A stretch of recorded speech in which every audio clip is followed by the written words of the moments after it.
Gostaria que você abrisse suas Bíblias. Evangelho de Josué. Aqui vamos nós. Perdão. Aparentemente eu tenho estado tanto nos evangelhos que saiu automaticamente da minha boca. Para o livro de Josué. Não sei se você faz isso.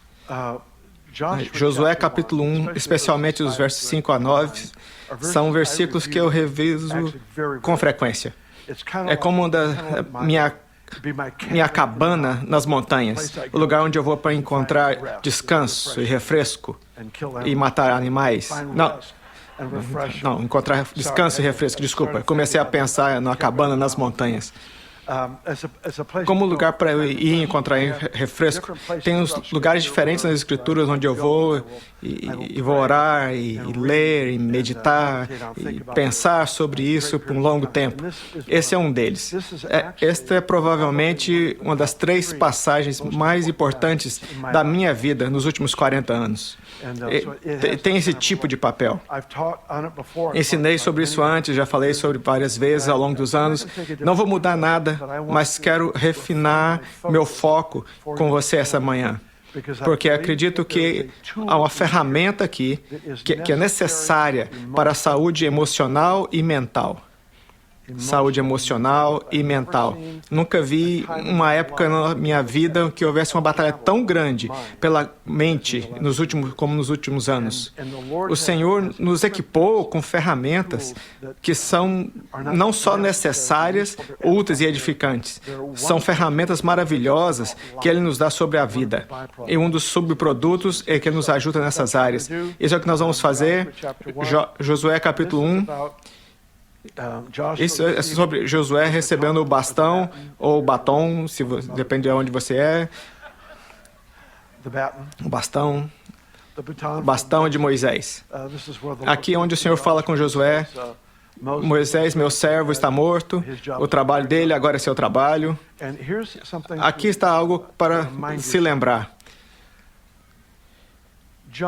Josué está agora liderando os descendentes das pessoas que primeiro receberam a promessa sobre a terra prometida. Eles não entraram, embora Deus prometeu isso a eles. Larry Randolph me ajudou a entender isso muito melhor alguns anos atrás. Ele disse: Deus cumpre todas as suas promessas, mas Ele não é obrigado a cumprir o nosso potencial. Às vezes, o Senhor nos dá uma promessa que traz consigo um convite para um potencial, para uma possibilidade, um nível de maturidade, desenvolvimento, conquista, ou seja o que for. O reino de Deus no Velho Testamento a terra prometida no Velho Testamento era um tipo do reino de Deus no Novo. No Velho Testamento, é claro, era uma área geográfica sobre a qual vamos ler daqui a pouco. Eles herdaram esse vasto pedaço de terra, dividiram de acordo com as tribos, dividiram de acordo com a família. Essa era a herança deles. Era uma terra tão próspera, tão rica, tão maravilhosa, que o Senhor a descreveu como a terra que emana leite e mel. Em outras palavras, tinha abundância de tudo que era bom. Era sua herança. Quando os 12 espias foram conferir a terra, eles voltaram dizendo: é verdade, é uma terra que flui leite e mel, mas há gigantes lá. Há um exército muito bem equipado em toda a terra. Lembre-se, esses são filhos de escravos que devem ir e ter conquistas militares. Eles não têm treinamento algum, são pessoas muito intimidadas. Eles voltam com o relatório dizendo: sim, a terra flui leite e mel, os gigantes estão lá, e eles dizem algo que é muito revelador. Eles dizem: somos como gafanhotos em nossos olhos. Em outras palavras, estamos aqui e eles estão lá, e não há como a gente vencer esse desafio. Por causa da sua incredulidade, eles se desqualificaram para o que Deus havia prometido. Há uma parte da promessa sobre a sua vida e a minha vida que precisa de uma fé ativa para entender e entrar. Essa noção de que se é para ser, vai ser, é um absurdo. É um absoluto absurdo. É uma teologia desleixada e preguiçosa. Há uma responsabilidade nessa jornada relacional para continuamente ter fé e buscar o que Deus prometeu. Me sinto melhor tendo dito isso, tudo bem. Vamos só entrar nisso e conserto o que eu quebrar depois. Vamos lá. Verso 1. Depois da morte de Moisés, servo do Senhor, disse o Senhor a Josué, filho de Num, auxiliar de Moisés: Moisés, meu servo, está morto. Agora, pois, você e todo esse povo atravessem o rio Jordão e entrem na terra que eu dou aos israelitas. Como prometi a Moisés, todo lugar que pisar a planta dos seus pés, eu darei a vocês. Seu território se estenderá do deserto do Líbano, o grande rio, o rio Eufrates, toda a terra dos hititas, até o Mar Grande, no oeste. Ninguém conseguirá resistir a você todos os dias da sua vida. Assim como estive com Moisés, estarei com você, nunca o deixarei, não o abandonarei. Para aí. Deixa eu conectar os pontos referentes ao reino e depois leremos os versos 5 a 9, que é realmente a parte que eu retorno constantemente, é a minha cabana. Quando falamos da terra prometida no Velho Testamento, ela é uma figura do conceito do reino de Deus no Novo Testamento. É o fato de que quando você entra em um nível de maturidade, de conquista, em alguns casos, e é como um território que você herda. Quando você experimenta a alegria, quando experimenta a libertação, experimenta a cura, seja o que for, é sempre um convite para um lugar em Deus que você herda. É o reino, o domínio do rei, as esferas do domínio de Deus em que entramos.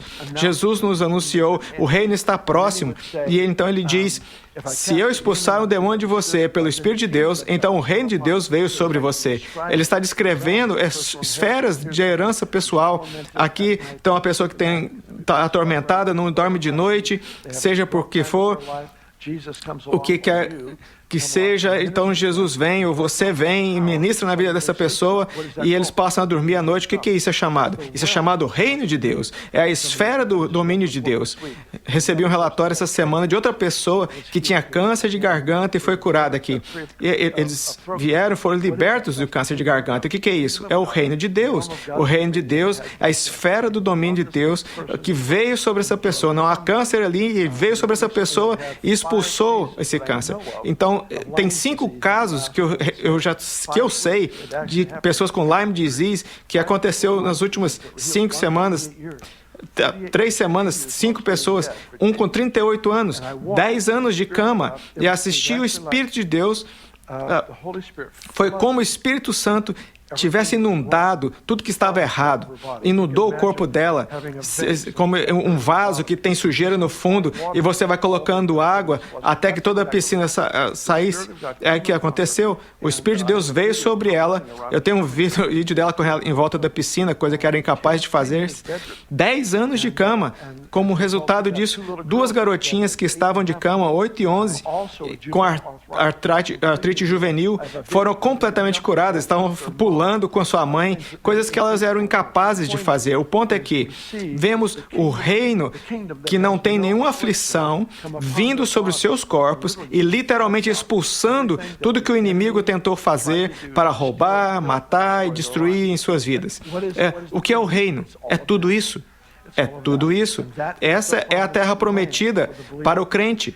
Às vezes, inclui bênção financeira, da prosperidade nos negócios, mas não queremos cometer o erro de igualar a maturidade espiritual ao que possuímos.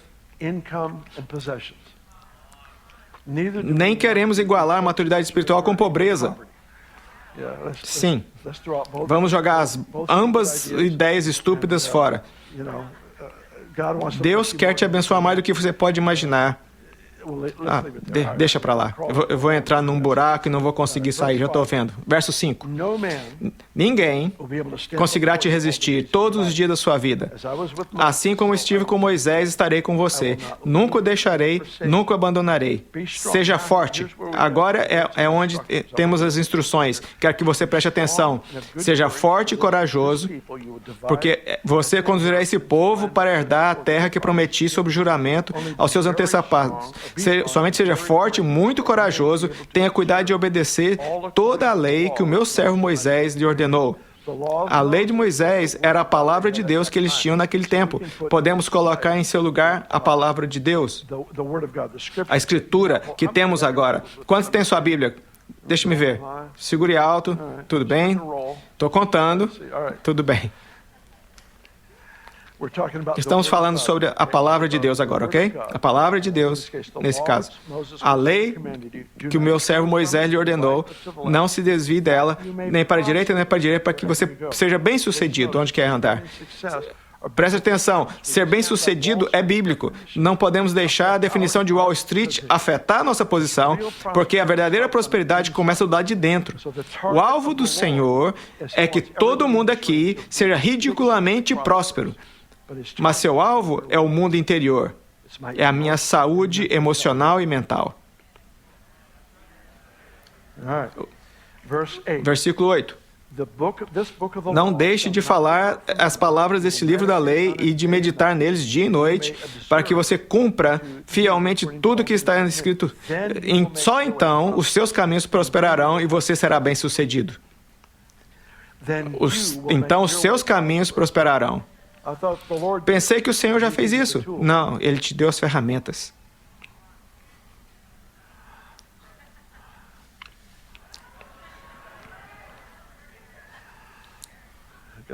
Recebi a mesma resposta da bateria lá de trás. Então os seus caminhos prosperarão e você será bem-sucedido. Diga isso comigo. Sou responsável pela minha própria prosperidade. Sou responsável pelo meu próprio sucesso. Jesus nos ajude. Precisamos de uma nação de pessoas que assuma a responsabilidade. Não espere algum governo faça. Eu tenho mais a dizer, mas para nossa segurança eu vou ficar quieto. Verso 9. Não fui eu que lhe ordenei? Seja forte e corajoso. Não se apavore nem se desanime, pois o Senhor, seu Deus, estará com você onde você andar. Quantos de vocês já ficou ansioso por alguma coisa, que você ficou acordado à noite e ficou aquilo passando na sua mente toda a noite e você não conseguiu dormir? Levante suas mãos. Tudo bem. Então sabemos de meditar. Agora só temos que mudar o assunto. Essa passagem da Escritura nos dá... Quantas vezes ele tem que dizer, seja forte, seja corajoso, seja muito forte, seja muito corajoso. Você me ouviu? Eu disse, ser forte, seja corajoso, não desanime, não tenha medo, não fique ansioso. Ele dá todos esses comandos. E nenhuma vez ele diz como... Ele diz, seja forte, muito corajoso. Então ele diz, você fará o seu próprio caminho próspero, fará o seu próprio caminho bem-sucedido. Então ele dá um pequeno, extremamente profundo conselho. Não um conselho, um comando, uma pequena instrução que torna todo o texto possível. Ele diz, você deve meditar nessa palavra dia e noite. Acho que essa é a meditação bíblica. É provavelmente a área mais negligenciada da disciplina cristã na igreja em nosso país.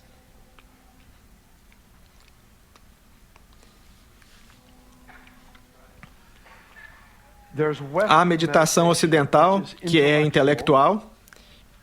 A meditação oriental, que é esvaziar a sua mente. E há a meditação bíblica, que é diferente dessas duas.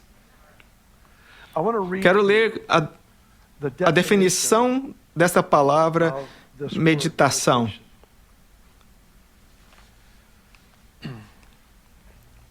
Se você está tomando notas, eu não sei se vamos chegar lá ou não, mas o primeiro salmo, Salmo 1, é uma passagem paralela ao capítulo 1 de Josué.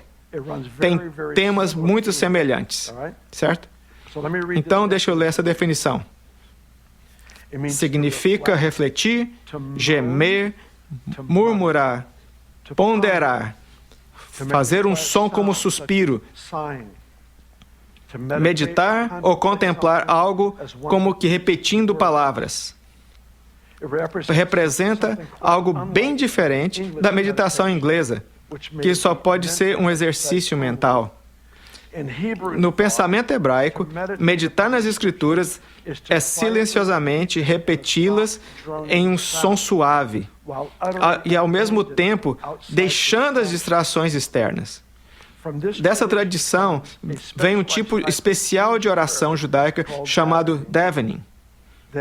Isso é recitar o texto, orar intensamente ou se perder em comunhão com Deus enquanto se inclina ou balança para frente e para trás. Se você já viu as pessoas no Muro das Lamentações, esse balanço é uma resposta física à meditação bíblica. É repetir um assunto. É o que você faz na meditação bíblica. Balançando para frente e para trás. Evidentemente, essa forma dinâmica de meditação vem do tempo de Davi. Isso é chamado davening. Isso é o que Dick Mills, em seu livro de estudo das palavras. Muitas vezes, lemos as Escrituras, dizemos amém ao que lemos, somos encorajados pelo que lemos, mas o Senhor nos deu instruções. De muitas maneiras, isso determina a medida do nosso sucesso, o nosso impacto, a nossa prosperidade. Mais uma vez, não importa falar sobre dinheiro nesse contexto, mas não é o meu foco hoje. Não é sobre barcos e aviões e mansões. É sobre ser tão rico quanto Bill Gates é do lado de fora, você seja rico por dentro. É esse tipo de abundância aqui que eu tenho que gastar minha vida tentando descobrir como dar aos outros esse encorajamento, porque eu tenho tanto. Esse lugar de prosperidade. É possível que Deus te abençoe mais por dentro do que alguém como Bill Gates ou alguns desses outros são abençoados por fora. Sim, é possível, porque nos conectamos a um reino eterno, ilimitado, e é o desejo do Senhor que entremos em lugares de vitória pessoal que são iguais aos tipos de vitórias que vemos nas grandes corporações, etc. De volta ao ponto. O Senhor faria com que fôssemos um povo que triunfou em nossa jornada pessoal com Ele, de tal forma que há conquistas, da mesma forma das conquistas militares, conquistas nos negócios, conquistas em outras partes da vida, esportes, etc. Em vez disso, Ele está ligando isso diretamente a essa pequena ideia e comando que é meditar. Mesmo onde ele diz, esse livro da lei não se apartará da sua boca, na verdade, é uma das expressões da meditação. Não estou dizendo que você tem que balançar, mas eu quero ilustrar isso. É o fato de que há uma repetição. Deus me falou uma palavra para mim. Lembro que tantos tempos eu estive em um lugar tão difícil financeiramente e precisava de um milagre. Encontrei esse verso em Salmo 127. De fato, há meses que tenho recitado o Salmo 127 e 128 sobre todos os dias, porque são sobre a minha família. Vamos voltar a esse verso. Ele diz que Ele dá ao seu amado, mesmo enquanto ele dorme. Eu vou tomar esse verso em um momento de grande necessidade e vou orá-lo. Eu digo, Deus, você diz em sua palavra que daria a mim mesmo enquanto estivesse dormindo. Deus, eu celebro o fato de que eu tenho trabalhado muito para você, mas o seu trabalho por mim é muito maior do que o meu trabalho para mim mesmo. Você tem recursos ilimitados. Você tem recursos ilimitados. Você me dá das riquezas da sua glória, que é vasta e não pode ser contida. Deus, te agradeço, de sua abundância flui para mim. Você liberou uma medida de vitória na minha vida, minha família, minha linhagem familiar. Deus, eu confesso, eu declaro, eu canto para ti. Você me dá mesmo enquanto eu durmo. O que é isso? É uma oração repetida. Não é um ritual, essa rotina religiosa. O que está acontecendo é que a minha interação com Deus disse está se tornando parte do meu ser. Lance Wallnau diria, se tornou celular em nós. Torna-se algo que é tão parte do que está de nós, que está entrelaçado em nossa personalidade. Isso afeta como pensamos, isso afeta como o modo como vivemos. Não é recitar um verso por 2 minutos. É uma vida de compromisso com o que Deus disse. A Escritura nos diz, não só de pão viverá o homem, mas de toda palavra que procede da boca de Deus. Deus está dizendo, você está vivo porque eu falo. Você está vivo porque eu falo. Tudo sobre você prospera porque eu falei. Tudo sobre você prospera porque eu falei. Depois, depositei através da palavra, transferi do meu mundo para o seu através de um decreto. Quando levamos essa palavra a sério e em espírito de oração, escrevi num cartão, coloquei no painel do meu carro, quando eu dirigia, estava ali para ler, só para mim poder refrescar minha mente. Podia citar sem o cartão, mas eu olho para ele de qualquer forma, porque tudo em mim, eu falo porque eu quero que meus ouvidos ouçam, eu olho porque eu quero que meus olhos vejam, eu falo porque eu quero que minha boca participe com o que Deus está dizendo. Jesus só disse o que o Pai disse. Se você quer aprender a dizer o que o Pai está dizendo, comece a dizer o que Ele já disse. Comece a declarar o que Ele já disse. Obrigado. Essa provavelmente é uma nota importante. Todas as minhas notas são rabiscos importantes.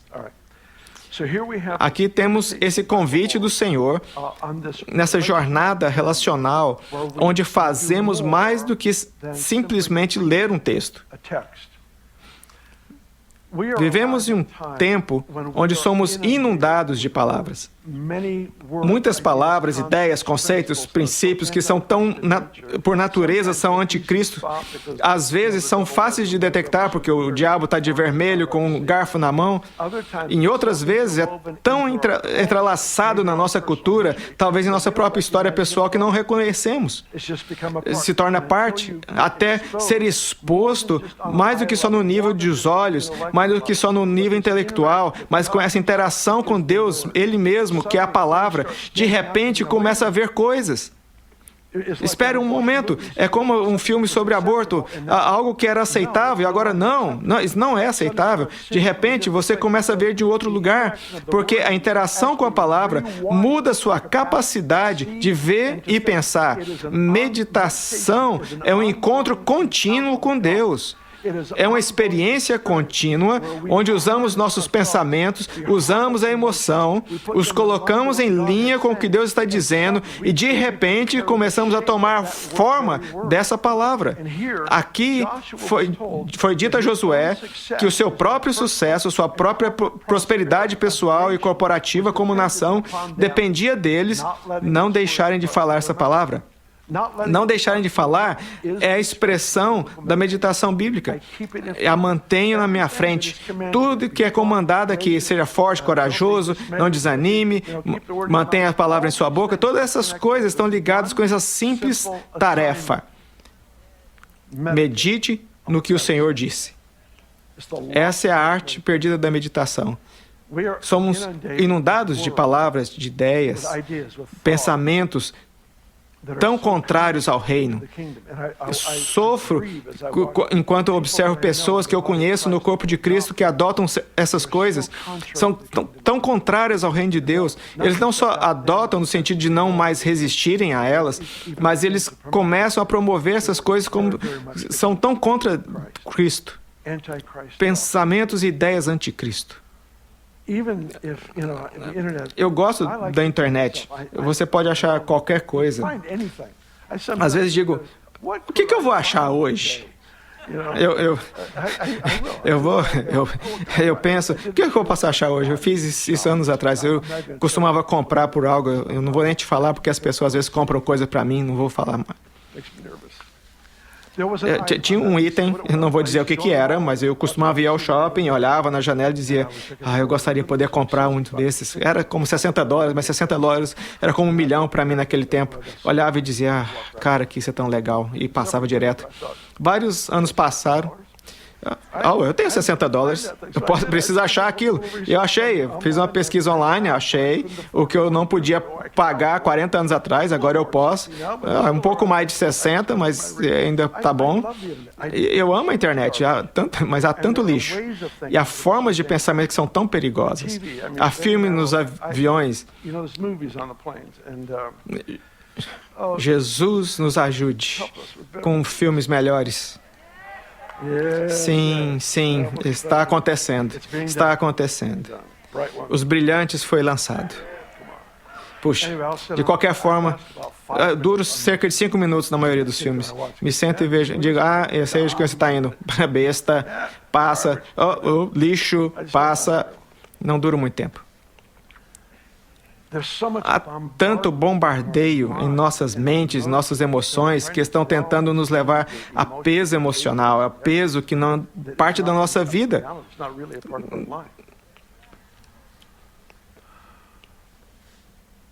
Mesmo se você não tiver internet ou TV, ainda tem que entrar no mercado. Há coisas em todo lugar para profetizar a você os valores de outro mundo. O ponto que eu estou tentando fazer aqui, para ser forte nessa hora, vai gastar mais do que alguns versos de devocional em uma manhã. Você tem que interagir com Deus, Ele mesmo, que é a palavra. Tenha o que está no seu coração entrelaçado em como você pensa, como você sente, como reage, como responde, como planeja. Tudo está entrelaçado, porque eu gastei tempo em meditar, falar, gemer, ensaiar, reiterar, pôr nas minhas próprias palavras, pôr nas suas palavras. Pegue outra escritura, junte, ore elas, confesse, cante. Só não tenta cantar uma música que o Bethel Music pode gravar. Isso faz muitas pessoas não escreverem boas músicas, porque eles pensam na gravação. Ouça, provavelmente fede como música a ser gravada, mas é uma que Deus valoriza. Seja honesto, autêntico e cante. Estou falando sério, cante para Ele. Você é quem me dá enquanto eu durmo. Posso descansar em paz por causa da sua abundância. Seu coração por mim está além de qualquer coisa que eu possa imaginar. Deus, eu celebro quem você é. Você me dá enquanto eu durmo. Você pega isso, começa a cantar durante o dia. Por quê? Porque isso é meditação. Isso é meditação bíblica. De alguma forma, o coração, a mente, as emoções, tudo, nós se torna de acordo com a mente de Cristo. A arte perdida da meditação bíblica deve ser restaurada.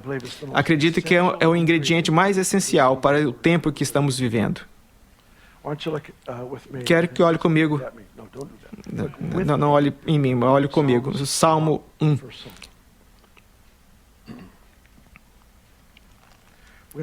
Vamos ler alguns versos. Espero que faça sentido a você.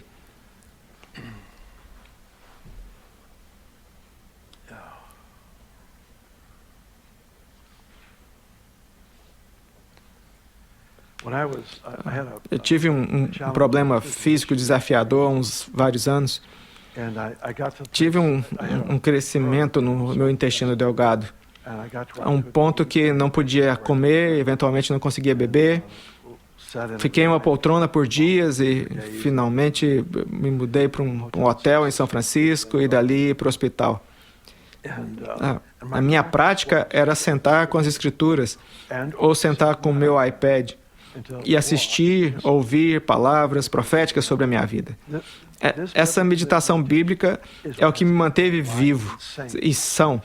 A sanidade pode ser questionável para alguns de vocês a respeito de mim, mas deixa isso. Pelo menos a minha versão de sanidade, honestamente, tem sido a fonte da minha vida tomar o que Deus disse, revê-lo repetidas vezes.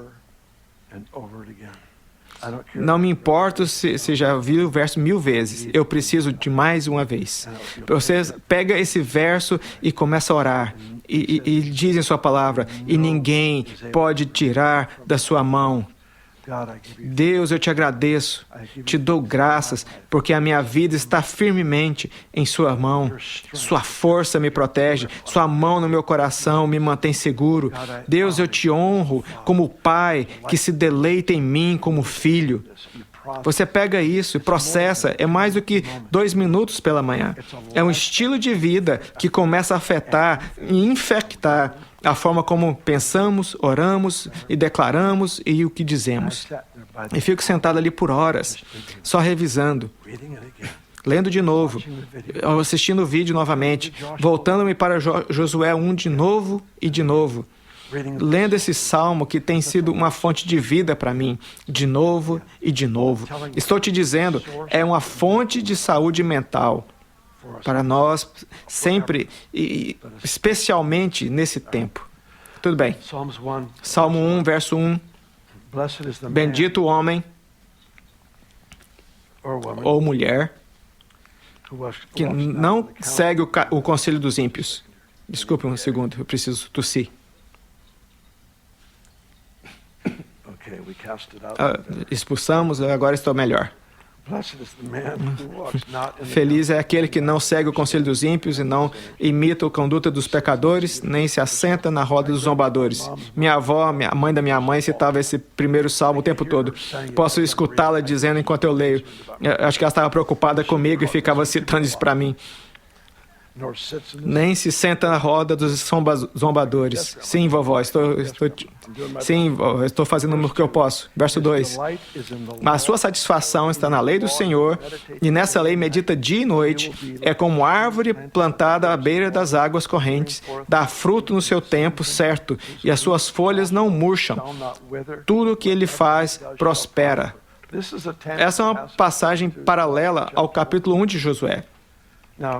Ouvimos recentemente que a seca na Califórnia está oficialmente encerrada. Obrigado, Senhor. Obrigado, Senhor. Gostaria de sugerir que as árvores ao longo do Rio de Sacramento nunca foram informadas que houve uma seca.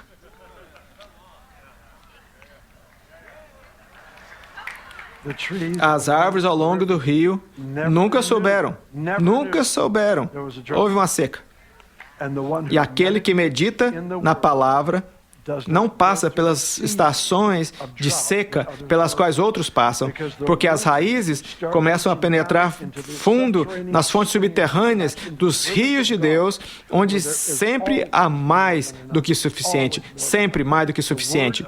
A palavra de Deus flui do seu coração para você e para mim continuamente. É 24/7. É por isso que Davi dizia isso. Acorde nas vigílias da noite e considere as suas obras. Acorde de noite e veja o que você tem feito. Medito e oro nas suas palavras que foram ditas sobre a sua vida. Onde? Na cama. Você acorda à noite, então é melhor fazer alguma coisa útil. Você faça alguma coisa útil. Eu faço isso. Se eu acordo, por exemplo, Salmo 127, se eu acordar de noite, Deus, eu te agradeço que você me dá enquanto eu durmo. Ou qualquer outro verso que parece encaixar na sua situação. Você pega isso em espírito de oração, considera. É melhor do que acordar com um propósito do que acordar com medo e ansiedade. Eu já falei muitas vezes, teríamos dias melhores se tivéssemos noites melhores. E essa meditação bíblica nas Escrituras, envolvida com a presença do Espírito de Deus, é uma grande parte do nosso propósito. Ele diz, a sua alegria está na lei do Senhor, e na sua lei medita dia e noite. É como a árvore plantada à beira das águas correntes. Dá fruto no seu tempo, e as suas folhas não murcham.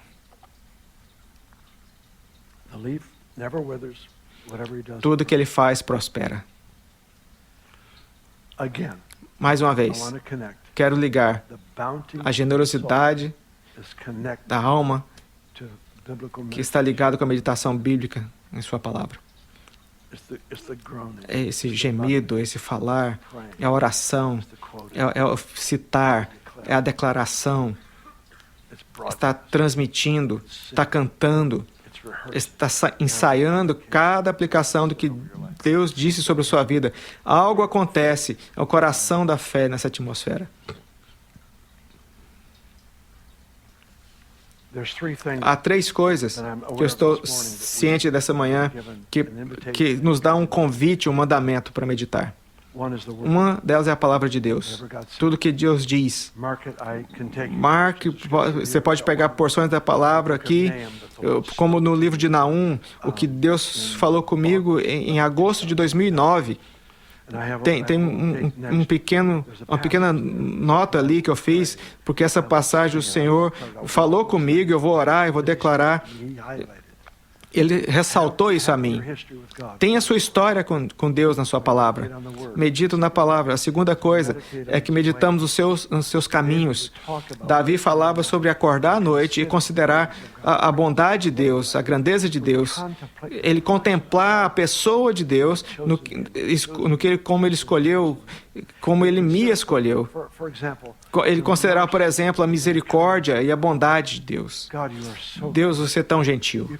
Você poderia ter me rejeitado 1000 vezes, mil vezes, e você não fez. Ao invés disso, você mostrou bondade para mim. Você foi paciente comigo quando eu era impaciente comigo mesmo. Quando tudo ao meu redor merecia coisas ruins, o Senhor me tratou tão bem. O Senhor me trata como se eu fosse um tesouro, e eu estou tão feliz. Se eu tivesse simplesmente vivo, mesmo que a distância de você, mas a sua gentileza me mudou quem eu sou, mudou o que eu creio. A sua bondade fez possível eu ver um futuro que o Senhor tem para mim, além de medidas. O que está acontecendo aqui? Você está interagindo, a sua alma está se entrelaçando com a sua própria palavra, com a sua própria natureza. Vamos meditar na palavra, nos caminhos. Também Davi dizia, e à noite eu observava as suas obras. Essa coisa que Deus faz é o derramar da presença de Deus nesse querido que sofreu por 30 anos, 38 anos, só para observar o mover dos céus vir. O inimigo vem para roubar, matar e destruir. O Espírito Santo vem, derrama sobre nós e observa como ele derrama e até que toda aquela sujeira sai. E tudo é lavado. E num momento simples, e você fica observando, está inundado. É incrível. Incrível como você faz isso. Como você inunda uma alma. E o resultado disso, depois de 38 anos de aflição, é liberdade. Você é maravilhoso. O que está acontecendo? Coração, mente, emoção, tudo em nós está entrelaçado com isso que é da natureza de Deus, do seu próprio ser. À medida que interagimos com a grandeza e o significado de Deus, estou te dizendo, a meditação bíblica, essa pequena porção de instrução, é a chave para fazer o seu caminho próspero, encontrar o seu caminho de sucesso, realizando o que Deus colocou você no planeta para fazer.